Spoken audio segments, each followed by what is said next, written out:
There are seasons in a woman's life when she realizes she has spent so long caring for everyone else that she can no longer hear the quiet voice of her own soul. She has answered every call, carried every responsibility, made room for everyone's feelings. And somewhere between being dependable and being devoted, she became a stranger to herself. This does not always happen because she is weak. Sometimes it happens because she is loving. Sometimes she learned early that love meant anticipating needs, keeping the peace, forgiving quickly, and asking for very little. So she became the woman who could endure almost anything. But endurance is not always evidence that something is good for you. Sometimes endurance is simply what happens when a woman has forgotten that she is allowed to stop. There comes a season when the soul begins to resist the life that has been exhausting it. The things she once tolerated become heavier. Conversations that once confused her begin to reveal themselves.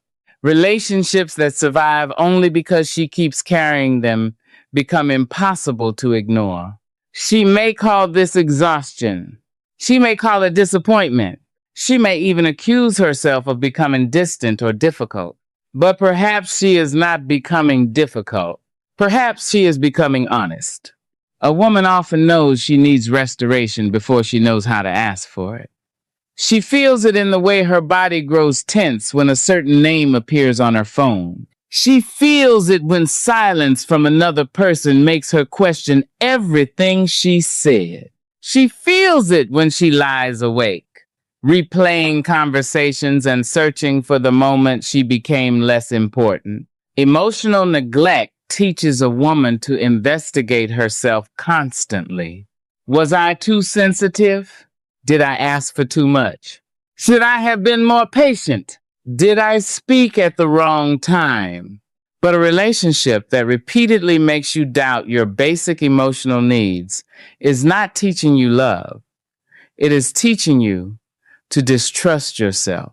And when a woman loses trust in her own perception, she becomes easier to keep in places that do not honor her. This is why nurturing your own soul is not selfish. It is an act of returning your inner life to its rightful authority. It means you stop asking another person to tell you whether your pain is reasonable. You stop requiring the one who wounded you to approve your healing. You stop standing outside the door of your own life, waiting for someone else to invite you back in. For many women, this return begins quietly. It may begin with one evening when she does not send the message she has rewritten 5 times. It may begin when she allows a silence to remain silent instead of rushing to fill it with another apology. It may begin when she admits, without softening the truth, "This is hurting me." That sentence can change a life. Not because pain automatically tells you what to do, but because honesty interrupts self-abandonment. There is a difference between nurturing a relationship and neglecting yourself to preserve it. There is a difference between patience and remaining available for repeated disrespect. There is a difference between compassion and explaining away behavior that keeps breaking your spirit. You can understand someone's wounds without volunteering to become the place where they continue to wound others. You can love someone and still recognize that their presence is costing you your peace. You can miss them and refuse to return to what diminished you. These truths are difficult because the heart does not release attachment simply because the mind has recognized reality. You may still long for contact. You may still remember the tenderness. You may still hope the person will finally understand what they lost. That does not mean you should return. It means you are human. Healing is not the absence of longing. Sometimes healing is the decision not to let longing make your choices. A woman nurtures her soul when she begins to separate what she feels from what she permits. She can feel grief without reopening the door. She can feel love without accepting neglect. She can feel loneliness without returning to emotional starvation. She can feel compassion without abandoning her boundaries. This is not coldness. It is emotional maturity. Perhaps you have spent years setting a table for someone who came only when they were hungry. You offered understanding, comfort, loyalty, patience, and second chances. You kept believing that if you loved more carefully, they would finally love more consistently. But love cannot be earned through exhaustion. And inconsistency does not become devotion simply because you have been patient with it. One painful but clarifying truth is that some people benefit from your uncertainty. As long as you are questioning your value, they do not have to question their behavior. As long as you are trying harder, they can continue offering less. Your restoration begins when reality is allowed to speak louder than hope. Ask yourself gently, what has this relationship required me to believe about myself in order to remain inside it? Have you had to believe that your needs are unreasonable, that your sensitivity is a burden, that asking for clarity is demanding, that loyalty means waiting without limit, that love means accepting what repeatedly hurts you? The answer may bring grief. Let it. Self-respect often begins as grief before it becomes strength. You grieve the time you lost. You grieve the boundaries you ignored. You grieve the woman who kept apologizing for wanting to feel secure. You grieve not only the person, but how far you traveled away from yourself to keep them. Do not use that grief to punish yourself. Use it to understand yourself. You were not foolish for wanting love. You were not weak for hoping. You were trying to protect something that mattered to you. But now, something else must matter too. You, not the version of you who performs strength for everyone else. Not the version who says she is fine because explaining the truth feels exhausting. The real you. The woman whose soul has been waiting patiently beneath all that responsibility, longing to be treated with the same care she gives so freely. This season may not ask you to become someone new. It may ask you to stop abandoning who you have always been. And as you begin listening again to your fatigue, your truth, your needs, and the quiet wisdom beneath your longing, you may discover that nurturing your soul is not an escape from love. It is the place where honest love must begin. In the next part, we will look more closely at the ways a woman slowly loses herself through overgiving and how she can begin returning without shame. A woman rarely loses herself all at once. It happens in small permissions. One need she decides not to mention. One disappointment she explains away.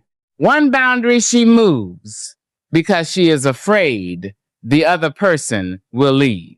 One truth she swallows because keeping the connection feels more urgent than keeping her dignity.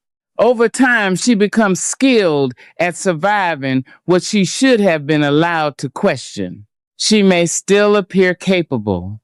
She may still work, care for her family, meet her responsibilities, and smile when others ask how she is doing. Yet privately, she is measuring her words, studying another person's moods, and trying to prevent the next withdrawal.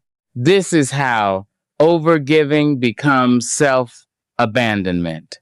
It begins as generosity. It continues as hope.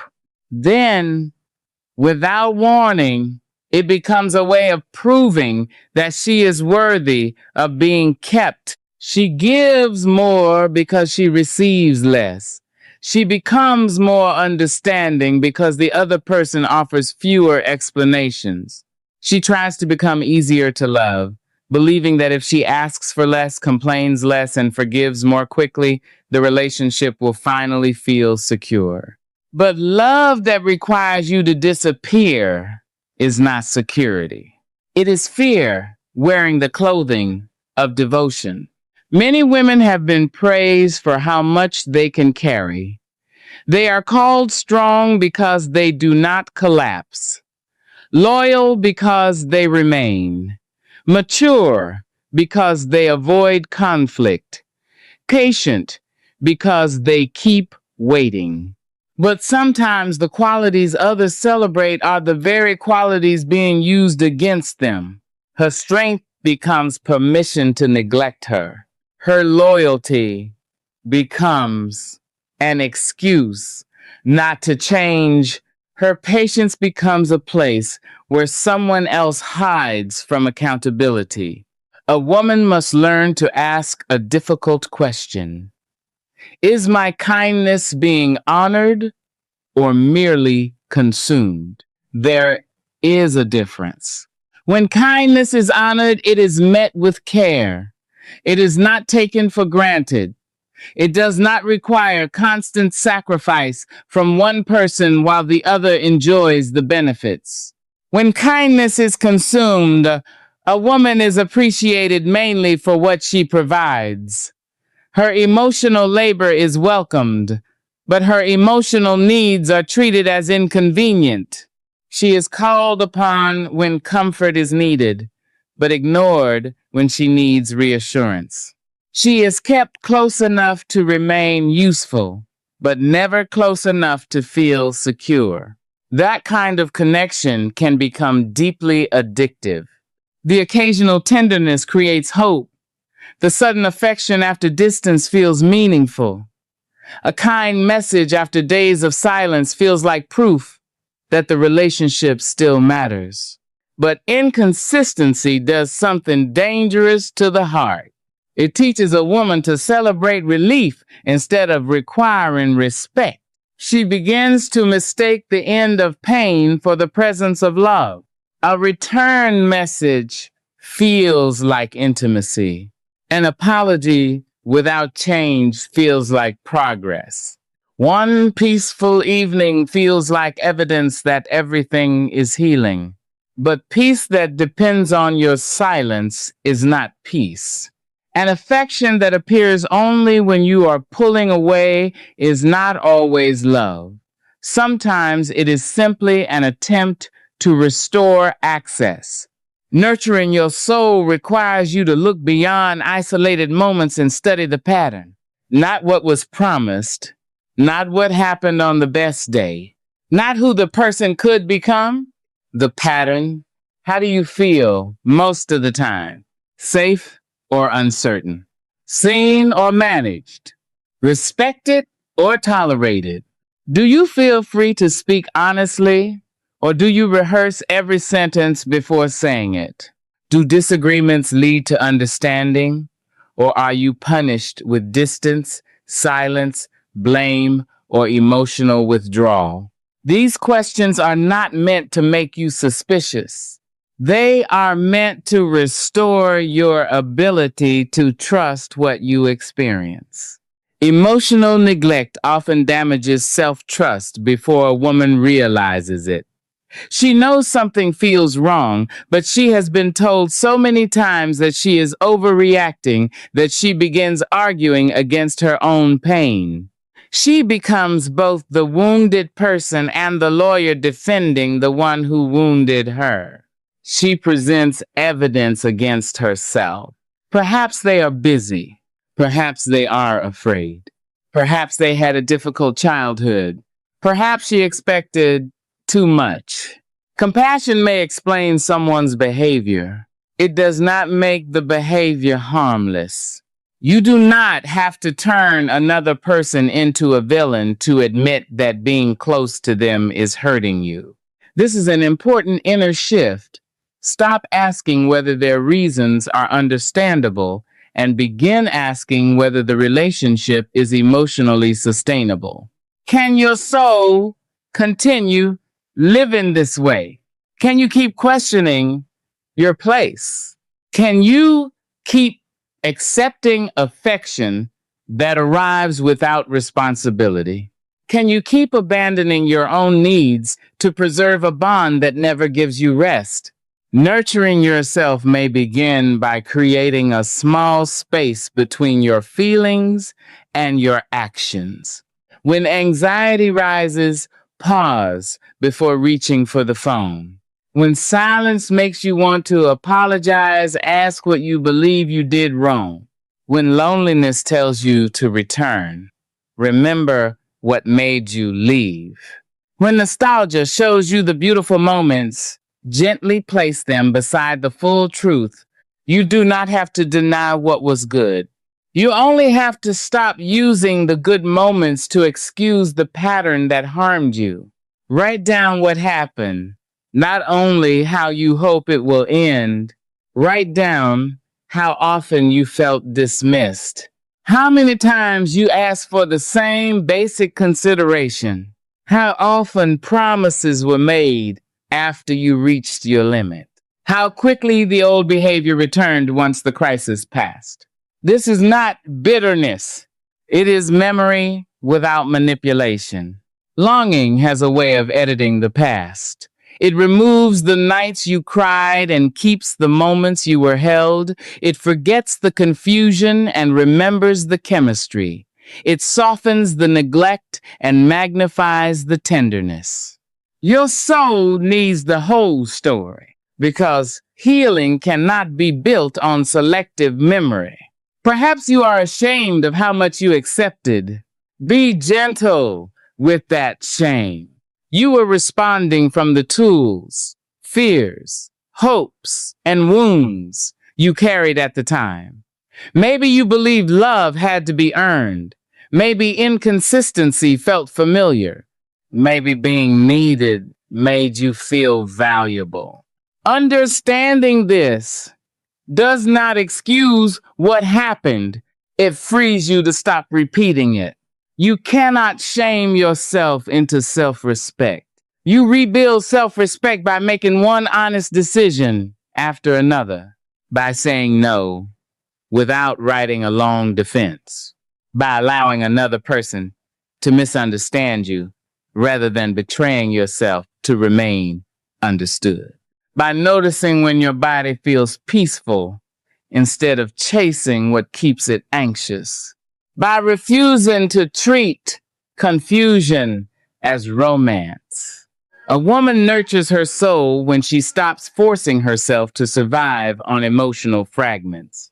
She no longer calls crumbs a meal simply because she has been hungry. She begins to understand that wanting consistency does not make her demanding. Wanting honesty does not make her difficult. Wanting mutual effort does not make her needy. These are not excessive desires. They are the basic conditions under which trust can breathe. And as she begins honoring these truths, she may face another pain. The loneliness that comes when she stops over-functioning for people who were comfortable with her neglecting herself. That loneliness can feel like punishment, but sometimes empty space is not evidence that you made the wrong decision. Sometimes it is the first room your soul has had to breathe.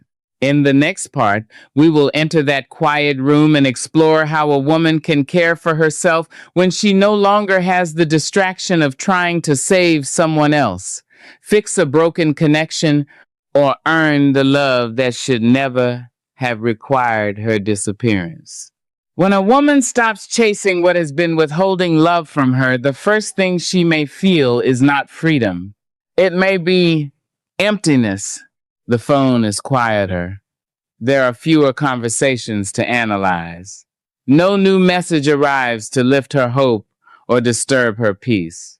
The emotional urgency that once filled her days begins to fade, and she is left alone with herself. That silence can be uncomfortable. For a long time, her attention may have been organized around another person's behavior. She watched for changes in tone. She noticed how long they took to respond. She prepared for distance, tried to prevent conflict, and searched for signs that she still mattered. Even pain gave her something to do. Now there's nothing to solve, and without a relationship to rescue, she may have to face the sorrow she postponed while trying to keep it alive. This is one of the deepest parts of healing, learning that peace can initially feel unfamiliar when chaos has trained your nervous system to stay alert. She may mistake calm for loneliness. She may mistake the absence of anxiety for the absence of love. She may even miss the emotional intensity and wonder whether she made a mistake. But intensity is not always intimacy.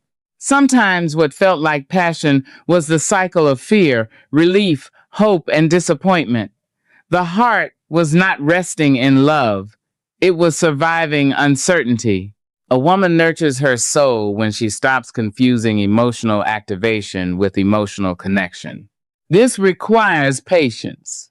She cannot command herself to stop missing someone. She cannot shame her body for reacting to memories. She cannot force grief to leave because she has finally understood the truth. The mind may accept what the heart still resists. That is not failure. It is the slow work of bringing every part of yourself into agreement with reality. Some days she will feel strong. Other days, one song, one place, or one familiar hour will bring the ache back. She may remember the person as they were in their most tender moments and briefly forget how lonely she felt beside them. On those days, she does not need to argue with her feelings. She needs to sit beside them without obeying them. She can say, I miss what I hoped this would become. She can say, I miss the closeness, but I do not miss the confusion. She can say, part of me still wants contact, but all of me deserves peace. This is how self-trust is rebuilt, not by never feeling conflicted, but by refusing to let temporary emotion overturn permanent truth. Nurturing the soul is often quieter than people imagine. It is not always a dramatic new beginning. Sometimes it is eating a proper meal after days of living on anxiety. It is resting without earning the right to be tired. It is turning off the phone and allowing the night to belong to you. It is walking slowly enough to notice your own thoughts. It is returning to music, books, prayer, creativity, friendship, or silence without using them to escape. It is asking, what do I need? And staying present long enough to hear the answer. For women who have spent years caring for others, this question may feel strangely difficult. She may know what everyone around her needs before they say it. Yet when asked about herself, she becomes uncertain. Not because she has no needs, because she has practiced ignoring them. Begin simply. What makes your body feel safe? What leaves you depleted? Which conversations bring clarity? And which ones leave you ashamed for having feelings? Where do you feel pressure to perform? Who allows you to speak without punishing you for the truth? Your soul is always offering information. Fatigue is information. Resentment is information. Relief is information. The tightness in your chest when you agree to something you do not want is information. You do not have to judge these signals. You only have to stop silencing them. A practical inner shift begins when you replace immediate reaction with gentle attention. Before saying yes, pause. Before apologizing, ask whether you have actually done harm. Before explaining a boundary, remember that a boundary does not become valid only after someone agrees with it. Before returning to someone because you feel lonely, ask whether their presence ever truly made you feel less alone. That question may reveal more than nostalgia wants you to see. There are people whose company deepens loneliness because you must abandon yourself to remain near them. You are seen, but not understood. Touched, but not cherished. Needed, but not considered. Present, but never securely held. The loneliness of leaving can be painful, but the loneliness of staying where you are unseen slowly changes how you see yourself. Nurturing your soul means choosing the kind of loneliness that can heal over the kind that keeps reopening the wound. It means allowing empty space to become sacred space. A room that once echoed with waiting can become a place of renewal. A morning once spent checking for messages can become a morning of stillness.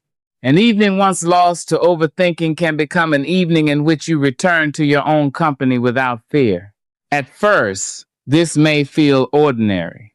Do not underestimate ordinary peace. A soul does not always heal through great revelations.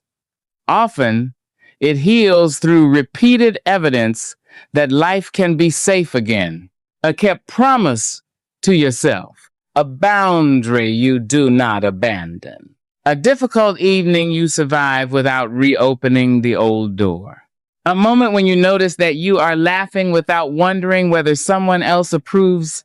These moments may seem small, but every time you honor what you know, you become more trustworthy to yourself. And self-trust is one of the foundations of dignity.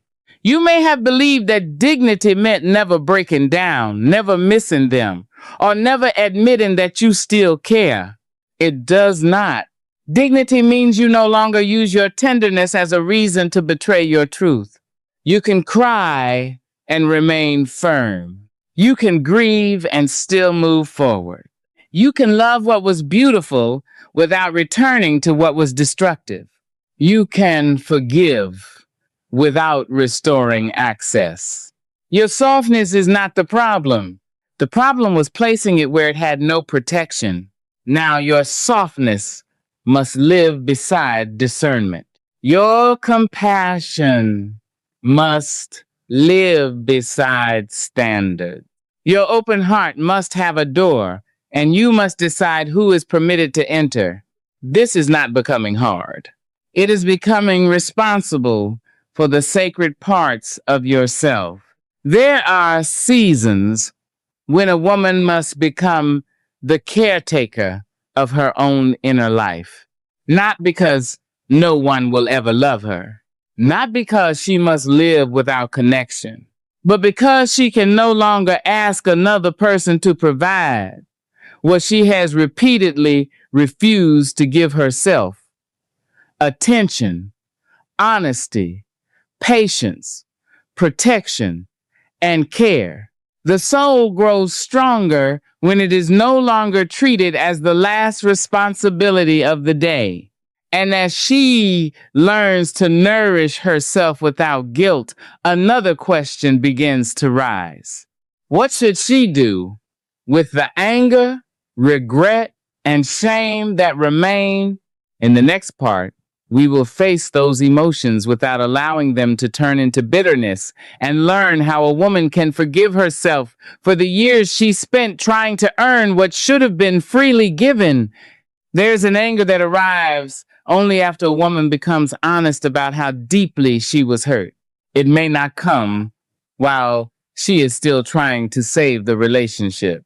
During that season, she is too busy explaining, forgiving, hoping, and holding everything together. She turns her anger inward because she fears that expressing it will make the distance worse. But when the chasing stops and the silence settles, anger finally finds room to speak. She remembers the promises that were made and quietly broken. She remembers how many times she accepted an apology without seeing change. She remembers the nights she questioned her value while the person who created the confusion slept peacefully. And sometimes the person she becomes most angry with is herself. Why did I stay? Why did I keep believing? Why did I apologize when I was the one in pain? Why did I return after I knew better? These questions can become another form of cruelty. A woman leaves one relationship where she was not treated tenderly, only to begin treating herself with the same lack of compassion. She calls herself foolish. She feels ashamed that someone saw how much she wanted love and used that longing carelessly. She looks back at the woman she was and judges her with knowledge that woman did not yet possess. But healing cannot grow in a courtroom where you are always the accused. Self-forgiveness begins when you stop asking why you did not act with the wisdom you only gained through surviving the experience. You stayed because part of you still believed repair was possible. You gave another chance because you remembered the good.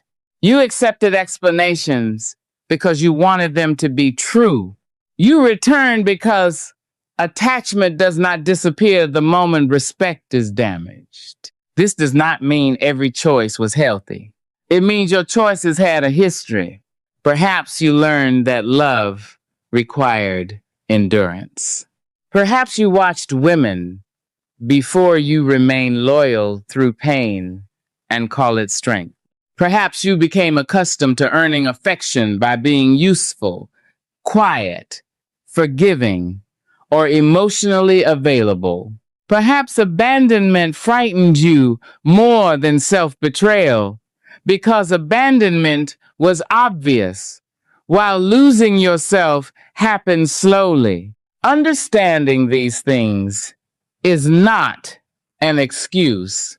It is how you interrupt the pattern without despising the woman who lived inside it. There is a difference between accountability and punishment. Accountability says, I ignored what I knew, and I want to understand why. Punishment says, I ignored what I knew, so I deserve to suffer.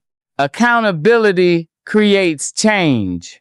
Punishment keeps you attached to the wound. A woman nurtures her soul when she learns to look backward with honesty but not hatred. She does not rewrite the past to make herself innocent of every mistake.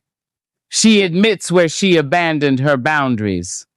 She admits where fear influenced her decisions. She admits that she sometimes accepted less because being alone felt unbearable, but she refuses to confuse a mistake with an identity. You made choices that did not protect you. That does not mean you are a woman unworthy of protection. You ignored your intuition. That does not mean your intuition has disappeared. You begged for clarity. That does not mean you have lost your dignity forever. Dignity is not something that vanishes because you once acted from fear. It returns every time you act from truth. The anger you feel can help you if you allow it to become information rather than a weapon. Anger may be telling you that something sacred was violated. Your trust, your time, your loyalty, your right to emotional safety. The purpose of healthy anger is not to make you cruel. It is to show you where compassion must now include yourself. You do not need to deny anger to remain graceful. Grace is not pretending nothing happened. Grace is refusing to let what happened decide who you become. You may never receive the apology that would make the story feel complete. The other person may never fully understand the damage. They may remember events differently. They may minimize what you carried or explain their behavior in ways that leave no room for your pain. Your healing cannot remain dependent on their agreement. There comes a moment when asking the person who harmed you to validate your experience becomes another way of handing them authority over your reality. You know what it cost you. Your body knows. Your exhausted mind knows.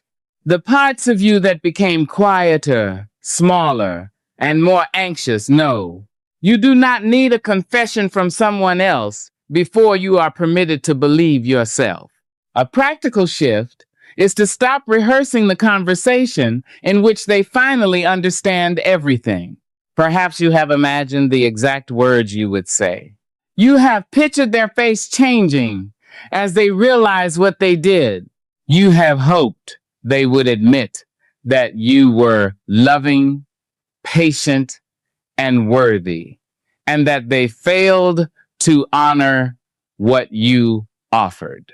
That fantasy is understandable, but each time your peace depends on their awakening, your life remains emotionally tied to their limitations. Try writing the truth for yourself instead. Not a message to sin, not an argument to win. A testimony you can keep. Write what happened. Write what it taught you. Write what you will no longer accept. Then write what you forgive yourself for. I forgive myself for confusing patience with love. I forgive myself for staying after my spirit became tired. I forgive myself for believing promises that were not supported by action. I forgive myself for needing time to leave. Self-forgiveness is not a single emotional moment. It is a practice of refusing to use your past as evidence against your future. Some days, shame may return. When it does, speak to the former version of yourself as you would speak to a woman you deeply love. You would not tell her she was stupid because she hoped. You would not mock her because she missed someone who hurt her. You would not say she deserved neglect because she stayed. You would remind her that she was trying to survive a confusing bond with the understanding she had at the time. Offer yourself that same humanity. You do not heal by becoming embarrassed by the woman you were. You heal by becoming the woman who finally protects her. That may be one of the most important forms of nurturing your soul, becoming a safe place for the versions of yourself who once had nowhere else to go. The woman who begged does not need your contempt. She needs your arms. The woman who stayed too long does not need another accusation. She needs your wisdom. The woman who forgot herself does not need to be erased. She needs to be brought home. And as anger softens into understanding, you may discover that self-forgiveness does not make you weaker or more likely to repeat the past. It makes you clear enough to learn from it. In the next part, we will explore how boundaries become the living language of that clarity, and why protecting your peace does not require you to lose your tenderness. A boundary is not a wall built to punish another person. It is a line of truth drawn to protect what pain has taught you to value. Many women struggle with boundaries because they were taught to associate goodness with availability. They learned that being loving meant answering every call, explaining every decision, giving endless chances, and remaining emotionally accessible even after trust had been damaged. So when they finally say no, guilt arrives. They wonder whether they are becoming harsh. They fear they are disappointing people. They worry that protecting themselves means they have lost their softness. But a woman does not become unkind when she stops allowing others to reach her without responsibility. She becomes discerning. Boundaries are not proof that love has failed. They are proof that love can no longer be separated from respect. A woman may say she has forgiven someone and still decide they cannot return to the same place in her life. She may wish them well and stop answering their late night messages. She may understand their pain and refuse to become its consequence. She may carry no desire for revenge and still close the door. Forgiveness and access are not the same thing. Compassion does not require proximity, and peace does not require you to remain available to the people who repeatedly disturbed it. For a woman who has spent years over-explaining herself, a boundary can feel incomplete unless the other person understands it. She may write long messages, carefully describing every wound, hoping that the perfect explanation will finally make them respect her decision. But people who benefited from your lack of boundaries may call your boundaries unfair. Not because they are unclear, because the old arrangement served them. Your exhaustion made life easier for them. Your silence protected them from accountability. Your willingness to return taught them that consequences would never last. When you change the pattern, resistance is natural. Do not confuse resistance with evidence that you are wrong. You are allowed to stop participating in what repeatedly harms you. You are allowed to leave a conversation that has become disrespectful. You are allowed to say, I am not discussing this again. You are allowed to decline an invitation without inventing an excuse. You are allowed to protect your time from people who treat it as endlessly available. A boundary does not need to sound cruel to be firm. It can be calm. It can be brief. It can be spoken without accusation. This no longer works for me. I cannot continue this relationship in the same way. I need consistency, not occasional reassurance. I will not remain in conversations where my feelings are mocked or dismissed. These sentences may feel uncomfortable at first because your nervous system has learned to expect punishment whenever you choose yourself honestly. You may feel the urge to soften the boundary until it no longer protects you. You may add too many explanations. You may apologize for having limits. You may ask the other person whether your decision is acceptable. But a boundary is not a request for permission. It is information about what you will do to protect your well-being. This is the practical shift. Move from trying to control another person's behavior to becoming clear about your own response. You cannot force someone to communicate honestly. You can decide what you will do when they continue avoiding honesty. You cannot make someone respect your time. You can stop giving unlimited access to those who repeatedly waste it. You cannot persuade someone to value your presence. You can refuse to remain where your presence is treated as optional. This is where dignity becomes visible. Not in what you say about your worth, but in what you stop negotiating. A woman's standards are not proven by the beauty of her words. They are proven by the choices she makes when those standards are tested. The hardest boundary is often not the one you speak to another person. It is the one you keep with yourself. The promise that you will not respond to attention that arrives only when someone is lonely. The decision not to return because the apology sounds sincere, but the pattern remains unchanged. The commitment not to abandon your needs simply because someone offers temporary affection. Keeping a boundary with yourself requires grief. Part of you may still hope. Part of you may still imagine the future you once believed was possible. Part of you may want one more conversation, one more explanation, one more moment of tenderness. The boundary does not erase that longing. It keeps longing from becoming a doorway back into the same pain. There is quiet courage in saying, I still care, but I will not continue. That sentence holds both tenderness and truth. You do not have to deny love to honor yourself. You only have to recognize that love without safety, consistency, or respect cannot be the place where your soul rests. Some women fear that boundaries will leave them alone, and sometimes for a while they do.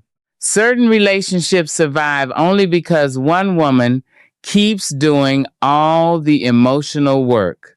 When she stops, the connection weakens. This can be painful, but it is also revealing. A relationship that collapses when you stop over-functioning may have been depending on your self-neglect. Let that truth be clear without making you bitter. Not every loss is a punishment. Some losses are the removal of burdens you had mistaken for belonging. You may also discover that healthy people do not fear reasonable boundaries. They do not punish you for needing rest. They do not withdraw affection because you expressed discomfort. They may not agree with every decision, but they do not make your dignity the price of connection. A loving relationship has room for two complete people. It does not require one person to become smaller so the other can remain comfortable. As you practice boundaries, do not measure success by whether you feel confident. Confidence may come later. At first, success may simply mean that you kept your word while your hands trembled. You did not answer. You did not explain again. You did not return. You allowed the discomfort to pass without betraying yourself. This is how the soul learns that you are finally listening. Every kept boundary says your pain matters. Every honest no says your energy is not endless. Every closed door says your tenderness will no longer be offered where it is handled carelessly. The goal is not to become unreachable. It is to become wisely reachable. You can remain warm. You can remain generous. You can remain open to love.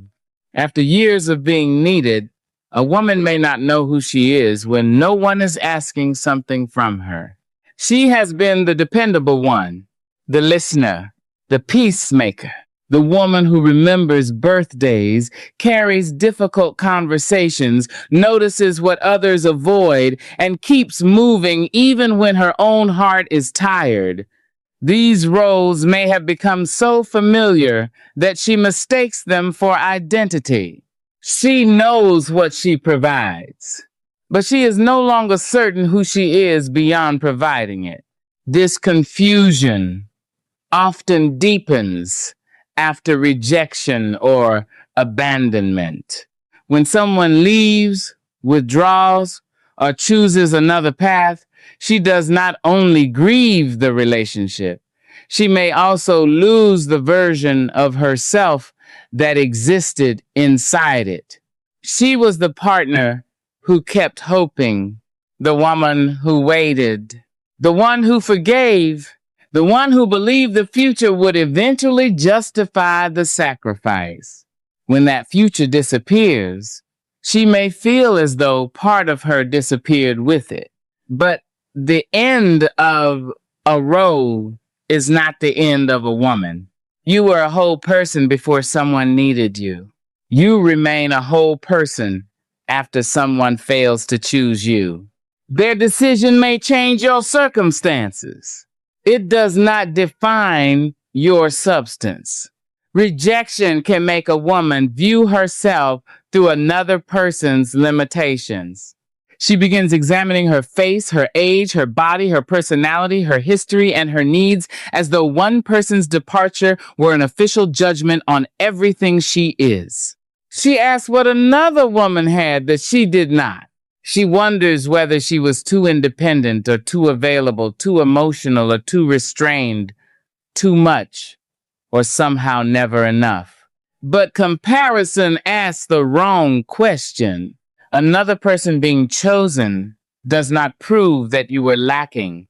It only proves that a choice was made. People make choices through their own wounds, fears, desires, capacity, timing, and emotional maturity. Their decisions reveal something about what they were able or willing to honor. They do not measure the total value of the people they did not choose. You cannot place your entire identity inside someone else's preference and expect to feel secure. Preferences change. People change. Circumstances change. Your worth must rest somewhere deeper. A woman nurtures her soul when she takes the pen back from those who were never qualified to write the story of her value. This does not mean repeating beautiful statements she does not yet believe. It means gathering evidence of who she is outside the wound. What have you survived without becoming cruel? What responsibilities have you carried with integrity? What wisdom has suffering taught you? What beauty have you created in ordinary places? What truth have you learned to speak, even when your voice shook? These questions return identity to character rather than approval. You are more than the person someone left, more than the relationship that failed, more than the years you gave, more than the mistake you regret, more than the silence you received when you deserved an honest answer. Perhaps there were parts of you that went quiet while you were trying to maintain the relationship, interests you postponed, friendships you neglected, dreams you called unrealistic because someone else did not understand them, preferences you softened to avoid conflict, opinions you kept private because speaking honestly made the room uncomfortable. Returning to yourself means giving those parts permission to speak again. Begin with small acts of recognition. Listen to what you enjoy without asking whether it is useful. Wear what makes you feel present in your own body.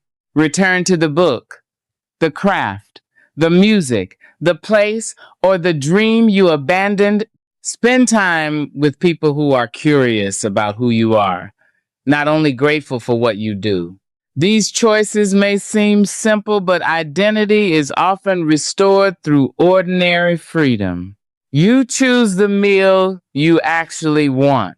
You arrange the day according to your own rhythm. You speak without rehearsing how your truth will be received. You discover that your laughter sounds different when it is not asking for permission. This is not selfishness. It is the end of unnecessary disappearance. A woman can care for others without building her identity entirely around their dependence on her. Being needed may feel reassuring because it creates a clear role. If someone needs you, perhaps they will not leave. If you are useful enough, perhaps your place will remain secure. But usefulness is not the same as love. A person may depend on what you provide and still fail to cherish who you are. They may value your labor while neglecting your heart. They may miss your support without truly understanding your soul. This is why rebuilding identity requires you to stop measuring connection by how urgently others reach for you. Ask instead, do they know me? Do they make room for my needs? Can I be tired around them? Can I change my mind? Can I exist without performing usefulness? A healthy bond does not make a woman earn her place every day. It allows her to arrive as a person, not a service. Perhaps one of the most difficult truths is that some people may resist the woman you are becoming. They were comfortable with the version of you who never said no, the version who absorbed disappointment quietly, the version who placed everyone else first and called the exhaustion love. When you begin speaking more clearly, they may accuse you of changing. They may be right. You are changing. You are becoming less willing to disappear. Do not apologize for a transformation that is returning you to truth. Growth may make certain relationships uncomfortable because the old connection was built around your silence. Let discomfort reveal what it needs to reveal. You do not need to make yourself smaller to prove that your healing has not made you arrogant. Humility does not require self-erasure. Kindness does not require constant agreement. Maturity does not require you to remain who others preferred when you had fewer boundaries. The practical shift is to build a life that reflects your values, not merely your obligations. Choose 3 things that belong to you alone. A practice that nourishes your mind. A relationship where care is mutual. A goal that does not depend on anyone else's approval. Protect time for these things, not after everyone else is satisfied, not when nothing more urgent remains. Place them inside your life as evidence that you are no longer your last responsibility. Each time you keep an appointment with yourself, identity grows stronger. Each time you honor a preference without explaining it, your inner voice becomes clearer. Each time you allow yourself to be known rather than merely needed, you step further into your own life. You are not beginning from nothing. You are meeting the woman who survived beneath all the rows. She has been there quietly, waiting beneath the disappointment, waiting beneath the overgiving, waiting beneath the question of why she was not chosen. She does not need to be invented. She needs to be remembered. And as she remembers herself, she begins to understand that a restored identity must also change the way she receives love. In the next part, we will explore how a woman learns to recognize care that is steady, mutual, and emotionally safe, and why peace may feel less exciting than uncertainty until her soul learns that it no longer has to suffer to believe love is real. But now, love must meet you in truth. Your softness can stay. It simply needs a home with a strong foundation. And once a woman learns to protect her peace, she begins to notice something deeper. Boundaries do more than keep harm away. They create room for a new relationship with herself. In the next part, we will explore how she rebuilds identity after years of being defined by who needed her, who rejected her, or who failed to choose her, and how she begins remembering who she was before she learned to disappear. When a woman has lived too long inside inconsistency, steadiness can feel unfamiliar. She may say she wants peace, yet feel strangely restless when it finally arrives. A person who communicates clearly may seem almost too simple. A relationship without emotional games may feel less intense. A connection that does not keep her guessing may not produce the same rush she once mistook for passion. This can be confusing. She may wonder whether something is missing. But sometimes what is missing is not love. It is anxiety. The heart can become accustomed to waiting, wondering, and working for reassurance. When affection has been unpredictable, each small sign of attention feels powerful. A message brings relief. A kind word restores hope. A moment of closeness feels larger because it follows distance. The nervous system begins to associate uncertainty with desire. She does not merely want the person. She wants relief from the fear of losing them. And relief can feel so intense that she calls it love. This is why healing requires more than leaving an unhealthy connection. A woman must also relearn what safety feels like. Healthy care does not keep her emotionally hungry so that ordinary kindness feels extraordinary. It does not disappear to test whether she will chase. It does not offer tenderness as a reward for silence. It does not require her to decode mixed signals or interpret absence as depth. Love that is emotionally safe may be quieter. It is present when there is no crisis. It keeps its word in ordinary moments. It does not make a woman compete for basic consideration. It allows her to ask a question without fearing punishment. It does not make clarity feel like a luxury. For a woman who has spent years surviving emotional uncertainty, this kind of care may initially feel almost uneventful. There are no dramatic reunions, no sudden return after long silence, no overwhelming apology followed by another disappearance. There is simply consistency. And consistency may not create the same emotional storm. It creates something better. Trust. Trust is built in small repetitions. A call made when promised. A difficult conversation that does not become a threat. An apology followed by different behavior. A need expressed without ridicule. A boundary received without retaliation. These acts may appear ordinary, but ordinary reliability is one of the deepest forms of love. A woman nurtures her soul when she stops being impressed by intensity and begins paying attention to emotional safety. She asks different questions.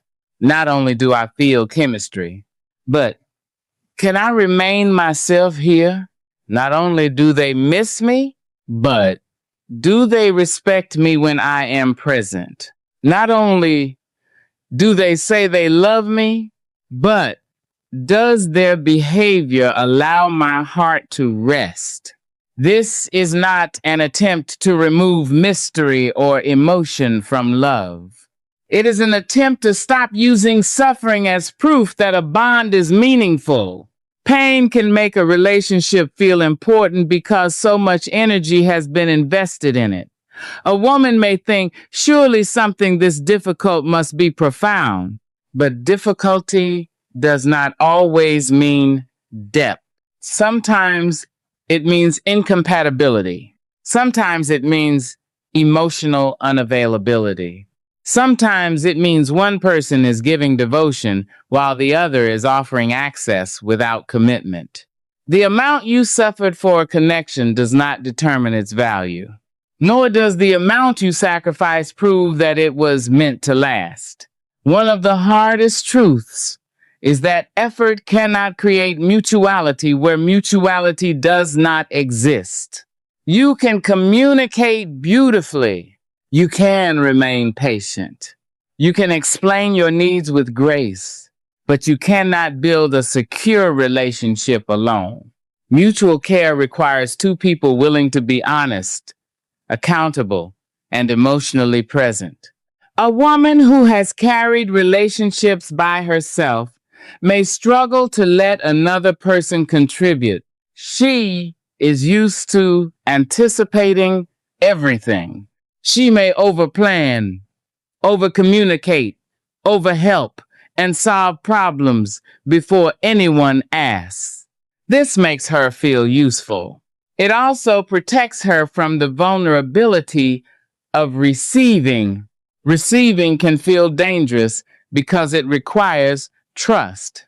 What if she depends on someone and they disappoint her? What if she relaxes and everything falls apart? What if she stops carrying the connection and discovers there was never anyone carrying it with her? These fears are understandable, but a relationship cannot become mutual if one person never allows the other to show what they are willing to give. The practical shift is to stop filling every empty space. Let people initiate. Let them remember. Let them make an effort without being instructed. Let them repair what they damaged. Then observe, not with suspicion, with clarity. A woman does not need to test people through manipulation. She only needs to stop doing their part for them. When she steps back from overfunctioning, truth often becomes visible. Some people move closer. They ask what she needs. They notice the imbalance. They take responsibility. Others simply enjoy the silence and wait for her to resume carrying everything. This knowledge may hurt, but clarity is kinder than prolonged confusion. Nurturing your soul means allowing actions to answer questions your hope has been repeating. Do they show up when it is inconvenient? Can they remain kind when you disagree? Do they care about the effect of their behavior or only their intention? Can they hear no without making you pay for it? Can they celebrate your growth even when it makes you less dependent on them? The right kind of care does not fear your wholeness. It does not need you insecure to feel important. It does not keep you small so the relationship can remain comfortable. Healthy love does not ask a woman to abandon herself in exchange for belonging. It makes room for her to become more fully herself. This kind of love may also require her to become more honest. She can no longer say yes while secretly feeling resentment. She can no longer expect another person to guess what she is afraid to express. She can no longer hide her needs and then feel unseen when they remain unmet. Self-respect includes the courage to be known, to say, "This matters to me," to admit, "That hurt," to ask, "Can we talk about what happened?" To leave space for the other person's truth without abandoning her own. Safety is not the absence of discomfort. Healthy relationships still contain disappointment, misunderstanding, and conflict. The difference is that conflict does not threaten a woman's basic dignity. She is not punished for speaking. Her pain is not mocked. Her vulnerability is not later used against her. Both people remain responsible for repair. This is how a soul learns that closeness does not have to cost peace. You may still feel drawn toward what is familiar. Familiarity can be powerful even when it is painful. But familiar does not mean healthy, and calm does not mean empty. Sometimes peace feels quiet because it is not demanding that you fight for your place. Let quiet love teach you a new language. Let consistency become attractive. Let emotional safety become part of desire. Let being respected matter as much as being wanted. A woman does not need to choose between tenderness and wisdom. She can remain open while observing carefully. She can hope without ignoring evidence. She can love without surrendering the right to be treated well. Her soul is no longer begging to be chosen at any cost. It is learning to recognize what is worthy of choosing in return. And as she begins to understand that real care does not require constant fear, she becomes ready for an even deeper form of restoration. Learning how to live fully in seasons when love from others is not the center of her life. In the next part, we will explore the sacred work of solitude and how a woman can stop treating a quiet season as proof that she has been forgotten. There are seasons when a woman must stop treating solitude as evidence that something is wrong with her life. The house may feel quieter than she expected. Weekends may seem longer. There may be no message waiting when she wakes, no familiar voice asking where she is, and no relationship demanding her attention. At first, this silence can feel like rejection continued in another form. She may think, everyone else is moving forward. Why am I here alone? But solitude is not always abandonment. Sometimes it is the first honest space a woman has been given to hear herself without interruption. For years, her life may have revolved around someone else's presence, absence, needs, moods, or approval. Even when they were not physically there, they occupied her thoughts. She woke wondering whether they would reach out. She moved through the day, interpreting their silence. She went to sleep rehearsing what she wished she had said. Her body was alone, but her mind was never free. Now, in the quiet, she begins to realize how much emotional space the relationship consumed. This realization can be painful. She may see that she neglected friendships, creativity, rest, or dreams while trying to secure a connection that never gave her security. She may grieve the years organized around waiting, yet this grief can become a doorway because the space once filled with waiting can now be filled with presence, her own presence.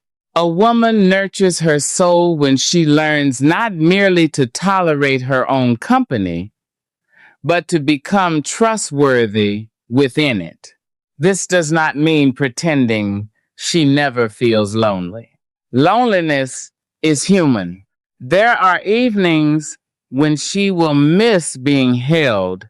There are moments when she will wish someone knew the details of her day. There may be times when seeing another couple or hearing someone speak of love awakens a tenderness she thought had settled. She does not need to be ashamed of this. Longing for connection is not weakness, but longing becomes dangerous when it convinces her that any companionship is better than her own company. It is not. There are relationships that make solitude feel merciful. There are conversations that leave a woman emptier than silence. There are arms that hold her body while making her soul feel unseen. Being with someone does not automatically end loneliness. Sometimes it only hides it. The practical shift is to stop asking, how do I make this quiet disappear? And begin asking, what is this quiet making possible? Perhaps it is making rest possible. Perhaps it is giving her room to notice how tired she has been.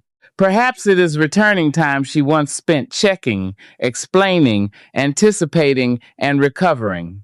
Perhaps it is allowing desires to surface that were buried beneath responsibility. Solitude can become a place of discovery when a woman stops filling every moment to avoid herself. She may begin by sitting without noise for 10 minutes.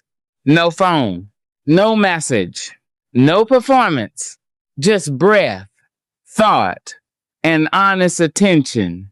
At first, her mind may rush toward the past. That is natural. A heart accustomed to emotional urgency does not become still immediately. Let the memories arrive, but do not build a home inside them. Notice them, name them. Then return to the life that is happening now.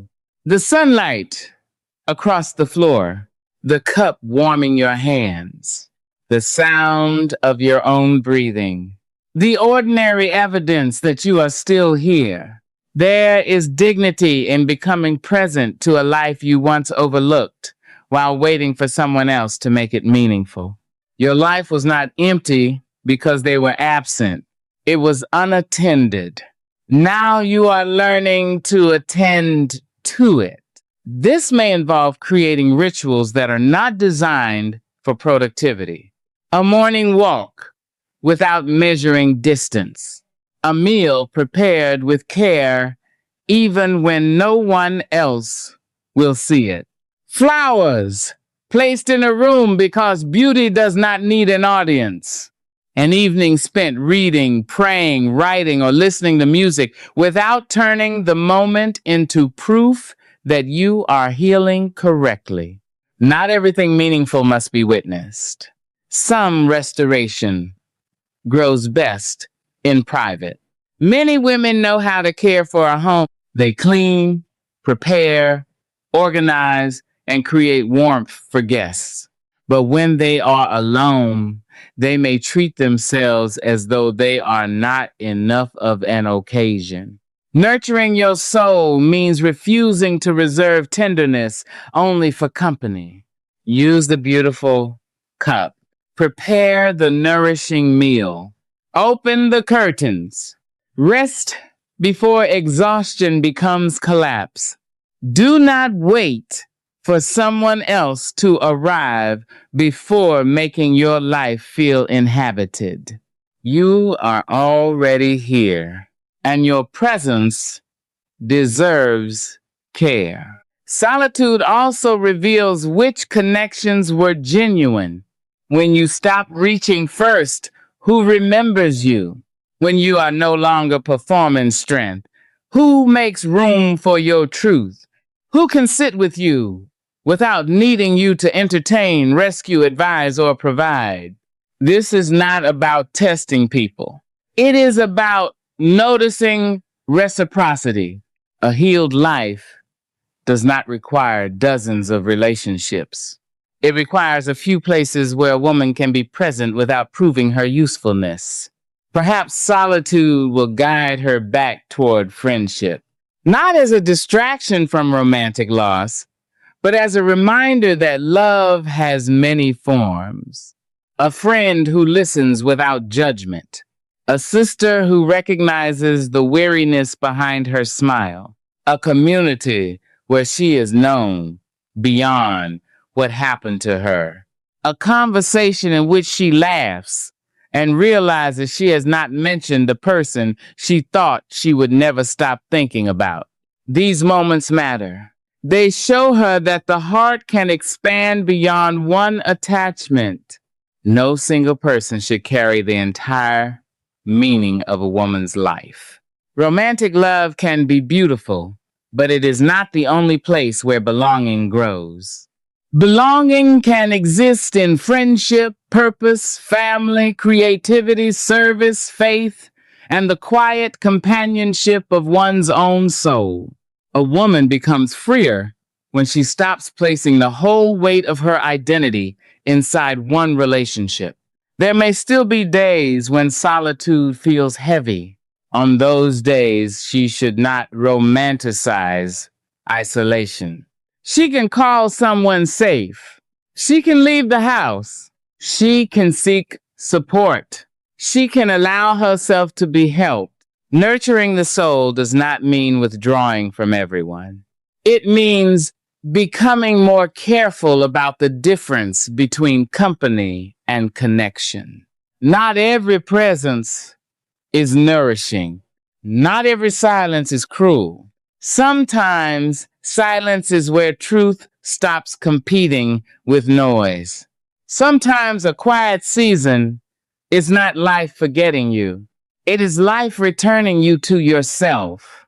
You are not being punished because the room is empty. You are learning that emptiness and spaciousness can look similar from the doorway. Stay long enough to discover which one this is. Fill the space slowly, not with another person chosen out of fear, not with constant activity designed to prevent feeling. Fill it with what is honest, rest, beauty, friendship, purpose, curiosity, small promises kept to yourself. One day, you may notice that the quiet no longer feels like a verdict.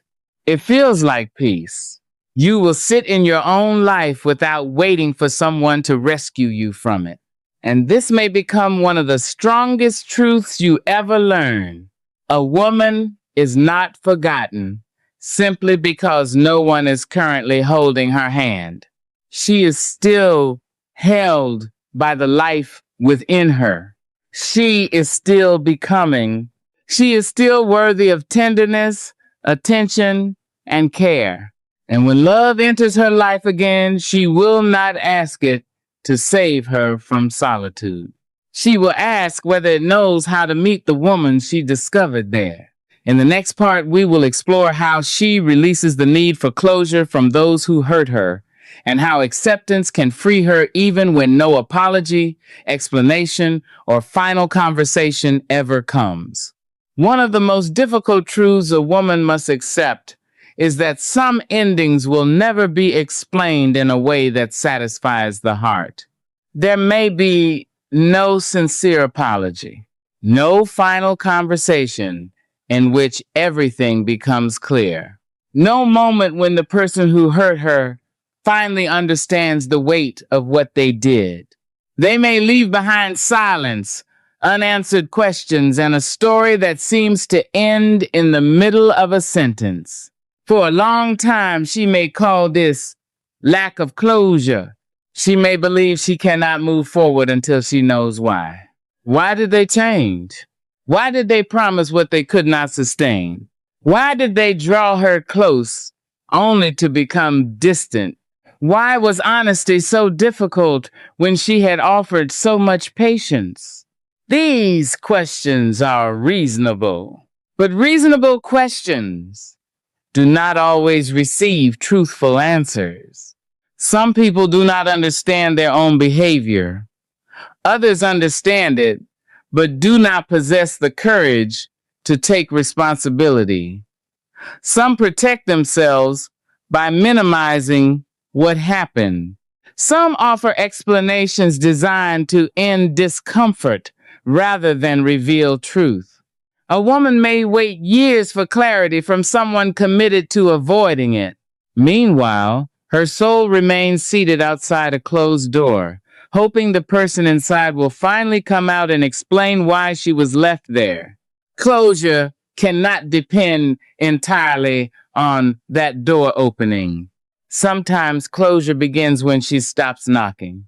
This does not mean her questions were unimportant. It means she recognizes that another person's limitations may prevent them from giving the answers she deserves. She may never hear, "I was careless with your trust." She may never hear, "You were not asking for too much." She may never hear, "I benefited from your love while refusing to offer you security." But the absence of their confession does not erase her experience. She knows how often she cried after conversations that left her more confused than before. She knows how many times her body tightened when affection suddenly disappeared. She knows how carefully she chose her words, hoping not to provoke another withdrawal. Her life carries evidence even when the other person refuses to testify. A woman nurtures her soul when she stops requiring the one who denied her reality to become the person who confirms it.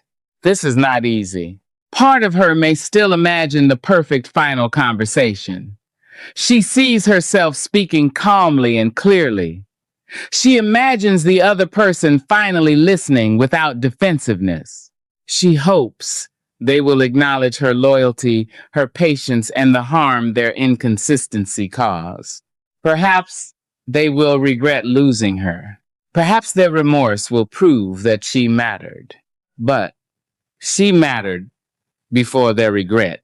She mattered while they were neglecting her. She mattered even when they acted as though her presence were replaceable. Their recognition would be meaningful, but it would not create her worth, and their refusal to recognize it cannot destroy it. One practical shift is to change the question. Instead of asking, "Why was I not enough for them to choose me?" ask, "Why did I remain where I had to keep proving that I deserved consideration?" This question is not meant to blame you. It returns your attention to the part of the story where you still have power. You may not be able to explain their emotional limitations, but you can understand your own fear of leaving. You can explore why uncertain affection felt more bearable than an empty space. You can recognize the hope that kept translating silence into possibility. You can learn why you accepted confusion as the price of connection. Their motives may remain hidden. Your healing does not have to. Acceptance is often misunderstood as approval. It is not. Acceptance does not mean what happened was fair. It does not mean that betrayal no longer matters.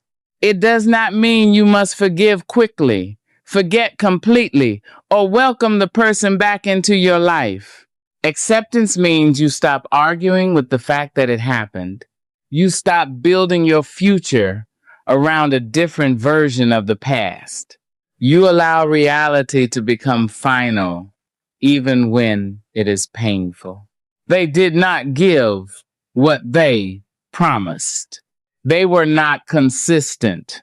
They did not protect what you offered. You cannot change this by understanding it more perfectly. Sometimes the soul is exhausted not only by grief, but by resistance. It keeps returning to the same memory, trying to find an interpretation that hurts less. Perhaps they were afraid. Perhaps the timing was wrong. Perhaps one more conversation would have changed everything. But there comes a point when searching for a gentler explanation becomes a way of postponing the truth. What happened hurt because it mattered. It ended because mutual care was not strong enough to sustain it. You can honor both truths. There's dignity in allowing the unanswered question to remain unanswered. Not every mystery must be solved before peace can begin. You may write your own closing words, not the ending you wish they had given you, but the truth you are now ready to live. I love sincerely, but sincerity from one person could not create mutual love. I waited for consistency, but waiting did not produce character. I asked for clarity, and the repeated absence of clarity became an answer. I no longer need another person to agree with my pain before I protect myself from more of it. These words do not erase grief. They place grief inside truth. Closure is not always a conversation. Sometimes it is the day you stop checking whether they have changed. It is the moment you no longer imagine every notification might be their return. It is the evening you remember them without abandoning yourself. It is the quiet recognition that even if they came back, the woman you are becoming could no longer survive on what they once offered. That is not bitterness. It is growth with memory. Perhaps they will contact you one day. Perhaps they will say they miss you. But being missed is not the same as being valued. A person can miss the comfort you provided, the forgiveness you offered, or the way you made their life easier without being prepared to love you differently. Do not let nostalgia present itself as transformation. Listen for accountability. Look for changed behavior. Notice whether they are offering truth or merely asking for access. Your soul is no longer a waiting room where someone may come and go according to their loneliness. It is a home, and a home requires care from those invited inside. The deepest closure may arrive when a woman understands that she does not need to be remembered correctly by the person who mishandled her. She can know who she was. She was loving. She was imperfect. She hoped longer than she should have. She ignored certain truths. And when she finally became ready, she chose to stop abandoning herself. That is enough to begin again. In the next part, we will explore how she turns this acceptance into a renewed life, one built not around proving that she has healed, but around daily choices that quietly nourish her mind, body, dignity, and soul. A renewed life does not always announce itself with a dramatic beginning. Sometimes it begins on an ordinary morning when a woman wakes and realizes she did not think of the person who hurt her first. The realization may come later, while she is making coffee or opening the curtains. For months, perhaps years, their absence occupied the first quiet moment of every day. She woke into loss. She reached for her phone before she reached for herself. Then one morning, without effort, her mind belongs to her again. This is how restoration often arrives. Not as a sudden feeling of victory, as the gradual return of attention. A woman begins healing when the wound is no longer the center around which every thought must move. The past remains part of her story, but it is no longer the author of her days. She does not have to prove that she is healed. She does not need to appear happier than she feels. She does not need a new relationship, a perfect body, a successful career, or a public transformation to demonstrate that she survived. Healing is not a performance given for the people who doubted you. It is a private agreement to stop building your life around what wounded you. For some women, the desire to appear healed becomes another burden. They pressure themselves to be radiant, productive, and completely unbothered. They believe that missing someone means they have gone backward. But restoration is not measured by the absence of every painful emotion.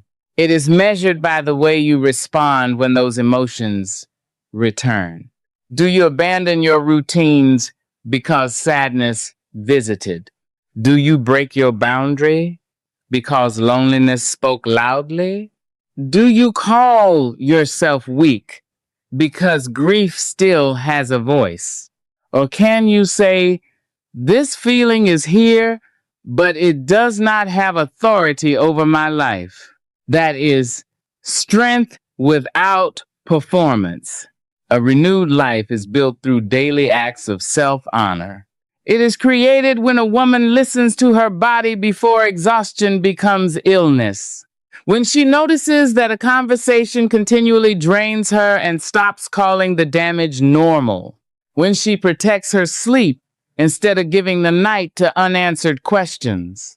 When she feeds herself with care rather than treating nourishment as something she must earn. The soul lives inside a body. It cannot be nurtured only through beautiful thoughts. It also needs rest, movement, food, sunlight, quiet, safety, and honest human connection. A woman who has survived emotional neglect may continue neglecting herself in practical ways without noticing. She skips meals because she is busy. She remains awake because her thoughts will not settle. She keeps accepting demands because she does not want to disappoint anyone. She may leave the person who ignored her needs while continuing to ignore those needs herself. This is why healing must become visible in routine. Ask yourself, what would care look like today, not someday? Perhaps it means declining one obligation. Perhaps it means making an appointment you have postponed. Perhaps it means taking a walk instead of reading old messages. Perhaps it means turning toward a trusted friend rather than isolating yourself inside shame. Do not underestimate the power of small, repeated care. A soul that has been deprived does not trust one grand gesture. It trusts consistency. The same way a healthy relationship is built through repeated reliability, a woman's relationship with herself is restored through promises she keeps. I will not speak to myself with contempt. I will rest before I collapse. I will not return to places that require me to doubt my value. I will pay attention when my inner life tells me something is wrong. Each promise becomes evidence, and evidence slowly quiets fear. There may still be parts of her life that feel unfinished. A career she wants to change, a friendship she has outgrown, a dream she postponed while caring for everyone else. Restoration does not require her to solve everything at once. She only needs to stop using overwhelm as permission to remain absent from her own life. Choose one area where your truth has been waiting. Do not begin with the largest decision. Begin with the clearest one. Send the application. Make the call. Return to the class. Clean the room. Open the notebook. Take one step that says, my future deserves my participation. This is not about becoming endlessly productive. It is about remembering that life is still asking something of you beyond survival. Pain can narrow a woman's imagination. For so long, the future may have meant only one thing: whether the relationship would improve, whether the person would return, whether she would finally be chosen. When that hope ends, she may think there is nothing ahead, but the future was never contained inside one person. There are experiences she has not imagined, conversations she has not had, places where her wisdom will be useful, parts of herself that can only emerge now that she is no longer spending all her energy trying to be understood by someone committed to misunderstanding her. A renewed woman does not become fearless. She becomes less willing to let fear choose her life. She may still hesitate before trying something new. She may still worry that she is too old, too tired, too late, or too damaged, but she begins questioning those thoughts instead of obeying them. Who told you that renewal belongs only to the young? Who decided that a woman's possibility decreases because she has lived through disappointment? Maturity does not make you late.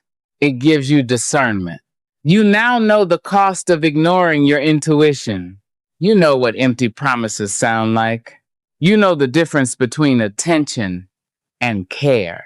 You know how quickly a woman can disappear when she organizes her entire life around being chosen. This wisdom was expensive. Do not waste it by returning to the same patterns simply because they are familiar. Let the past become instruction rather than identity. You were hurt, but you are not only the woman who was hurt, you were abandoned. But you are not abandoned by life. You were overlooked, but you are learning to see yourself clearly. You gave too much in places that gave too little.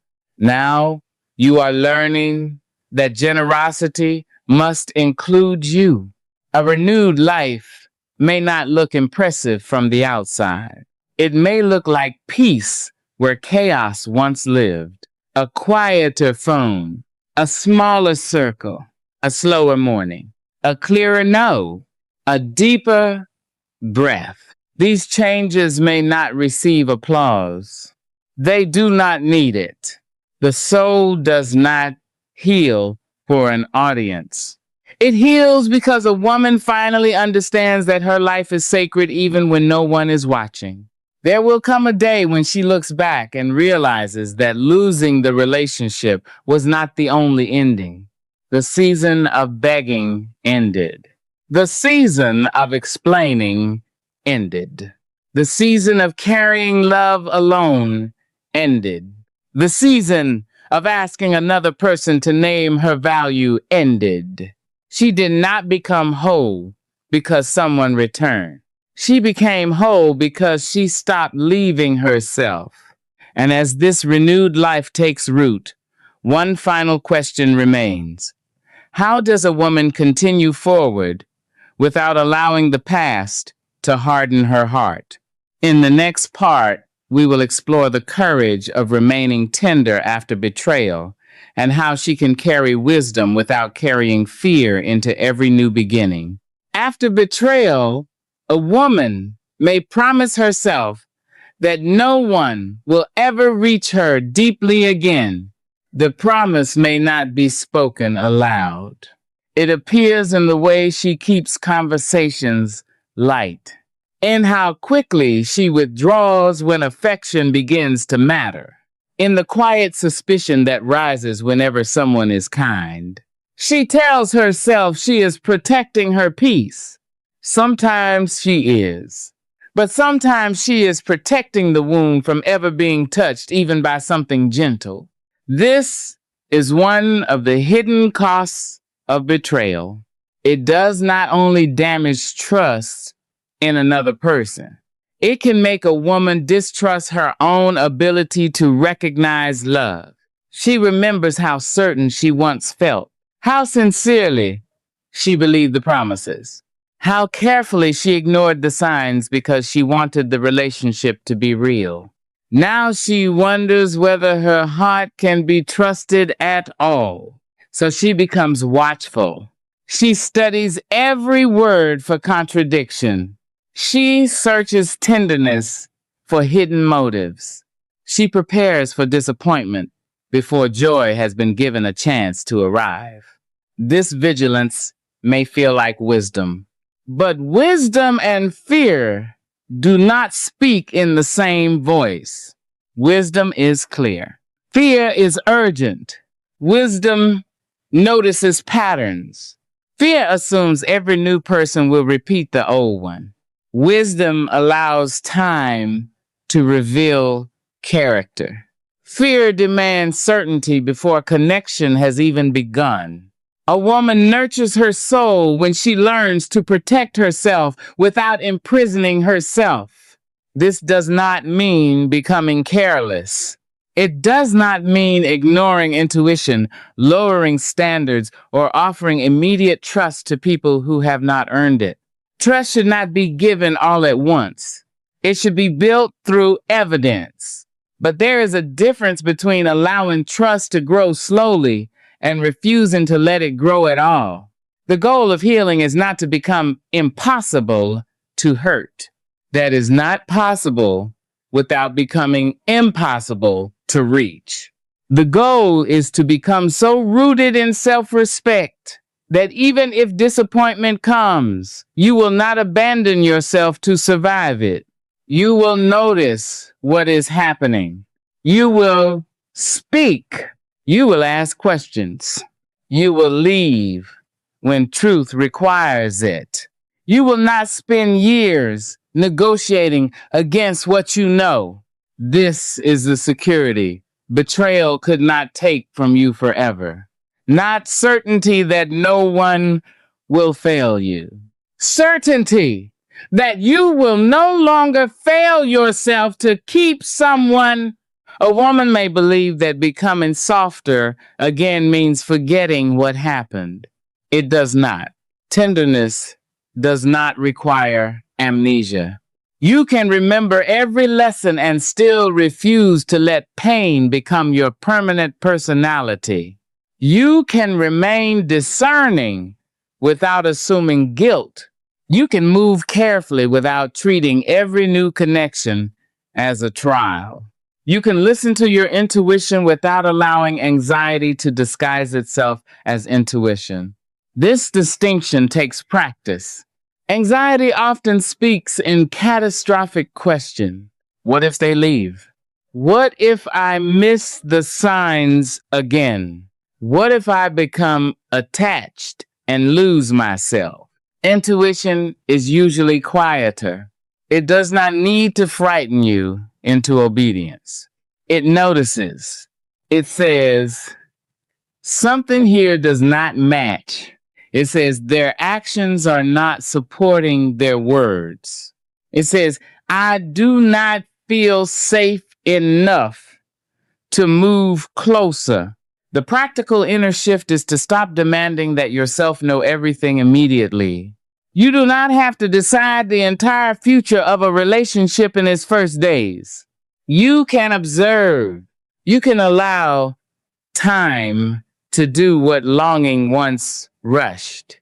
Time reveals whether kindness is consistent, whether interest survives inconvenience, whether a person respects a boundary they do not prefer, whether their care remains when you are not performing, pleasing, or proving your value. You do not need to interrogate love. You need to watch how it lives. A trustworthy person will not require you to silence your questions in order to keep their affection. They will understand that trust grows through patience. They will not shame you for needing clarity, but they should not be made to answer endlessly for wounds they did not create. This is where responsibility becomes mutual. A healed woman does not hide her history, but she does not hand a new person the lifelong task of proving they are not someone from her past. She speaks honestly. I have learned to move slowly. Consistency matters deeply to me. When communication suddenly disappears, I notice fear rising. These statements are not accusations. They are invitations to understanding. Vulnerability becomes safer when it is joined with self-awareness. You can name the wound without making it the ruler of every new moment. Perhaps you are not ready for another relationship. There is no shame in that. Tenderness does not have to be practiced romantically. It can return through friendship, through accepting help, through allowing someone to care for you without immediately trying to repay them, through speaking honestly when you are tired instead of pretending strength, through receiving a compliment without arguing against it. These small moments teach the soul that openness is not always dangerous. You may discover that receiving is more difficult than giving. Giving keeps you in control. You choose what is offered and how much. Receiving asks you to be present without earning the moment. It asks you to believe that care can be offered because you are valued, not because you have made yourself useful. Let yourself practice. Let someone remember something for you. Let a friend bring the meal. Let another person make the plan.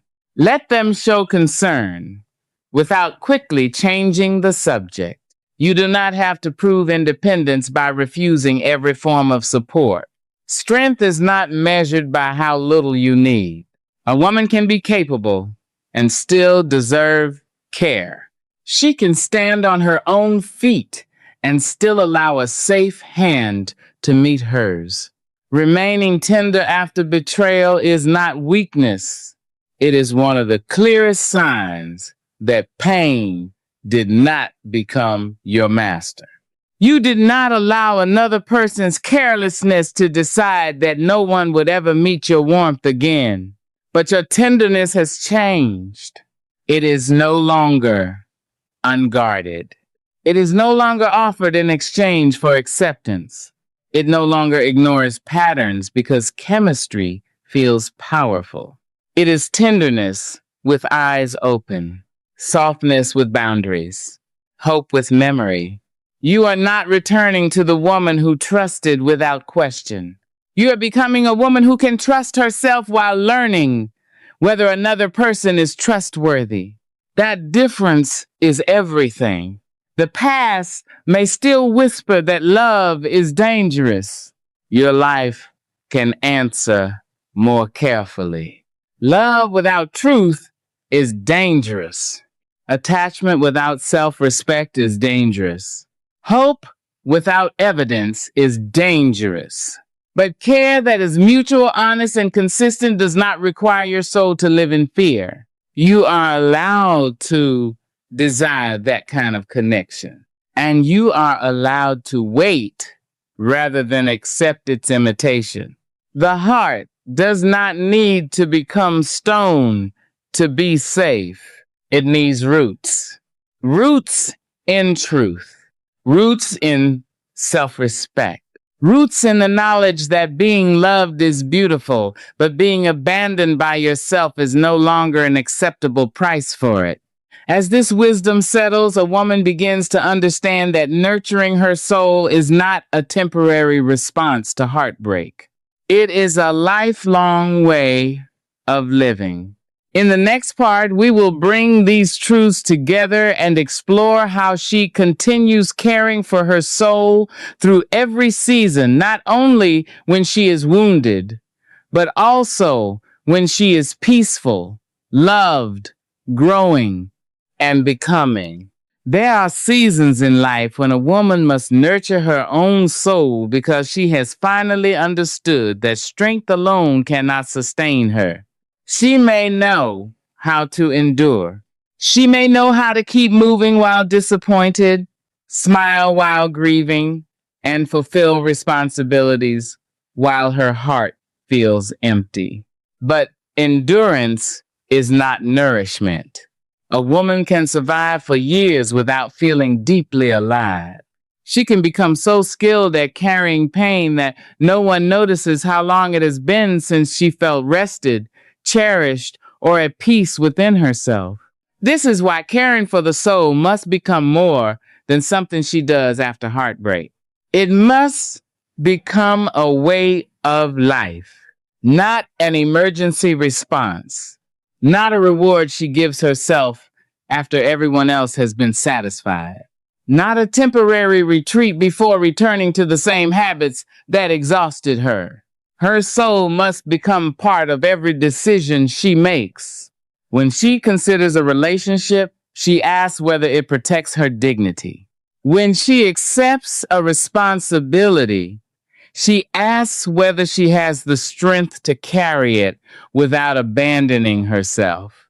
When she feels pressure to remain silent, she asks what the silence will cost her. When she offers love, she remembers that love should flow from wholeness, not from fear that she will be forgotten if she stops giving. This is how restoration becomes a daily practice. It begins with attention. A woman notices when she is tired before resentment makes the announcement for her. She notices when she is agreeing outwardly while something inside her is saying no. She notices when she begins performing for affection. shrinking for acceptance, or over-explaining because she fears being misunderstood. She does not condemn herself for these old instincts. She recognizes them, then she chooses differently. Perhaps the deepest evidence of healing is not that the old pattern never appears again. It is that she no longer follows it automatically. She may still feel tempted to chase someone who withdraws, but now she pauses. She may still feel guilty after setting a boundary, but she keeps it. She may still wonder whether she is asking for too much, but she no longer reduces her needs to make another person comfortable. The wound may speak, it simply does not lead. This is what it means to become a safe home for yourself. You listen when your inner life is troubled. You do not invite people back simply because they knock. You do not allow loneliness to convince you that every visitor deserves a key. You do not abandon your own peace to prove that your heart remains kind. A home can be warm and still have a door. A soul can be tender and still require respect. There will be seasons when nurturing yourself means leaving. There will be seasons when it means staying and speaking honestly. Sometimes it will mean resting. Sometimes it will mean taking a courageous step into a life you have postponed. Sometimes it will mean receiving love without suspicion. Sometimes it will mean accepting that a person you love cannot accompany you into the woman you are becoming. No single rule will guide every season, but truth will. Truth about what you feel.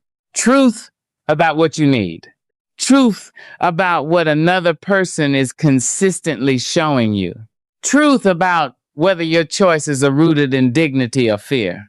A woman who honors truth does not become incapable of mistakes. She becomes capable of correcting her path without turning against herself. She no longer wastes years defending a decision simply because she once made it. She can say, I wanted this, but it is harming me. She can say, I believe them, but their behavior has given me new information. She can say, I loved deeply, and now I must leave honestly. Change in direction is not failure. Sometimes it is the clearest evidence that you have returned to yourself. There may also be seasons of genuine love, steady friendship, meaningful work, and quiet joy. Do not abandon your soul during those seasons either. Women sometimes care for themselves only when life is painful. Once things improve, they begin overgiving again. They stop resting. They ignore their boundaries.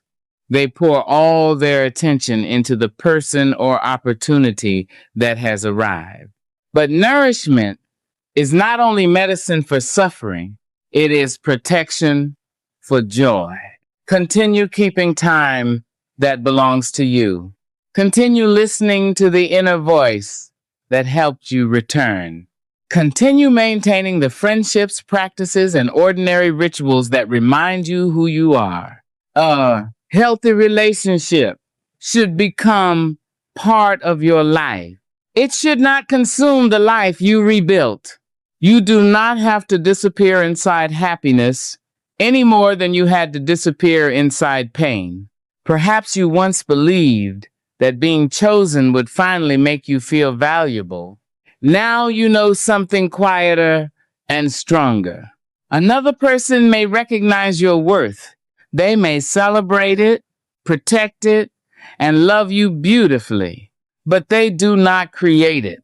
Your worth existed in the years when you were overlooked. It existed when you were waiting for an apology. It existed when someone treated your loyalty as though it were ordinary. It existed when you could not feel it yourself. You did not lose your worth. You lost contact with it. And every boundary, every honest decision, every act of care has been a path back. There may still be grief for the woman you once were. Honor her. She did not know everything you know now. She carried love with the tools she had. She remained too long because hope was powerful. She apologized because peace felt safer than conflict. She accepted fragments because emotional hunger can make small offerings look generous. Do not be ashamed of her. She brought you here. Take her hand in memory and let her rest. She no longer has to beg.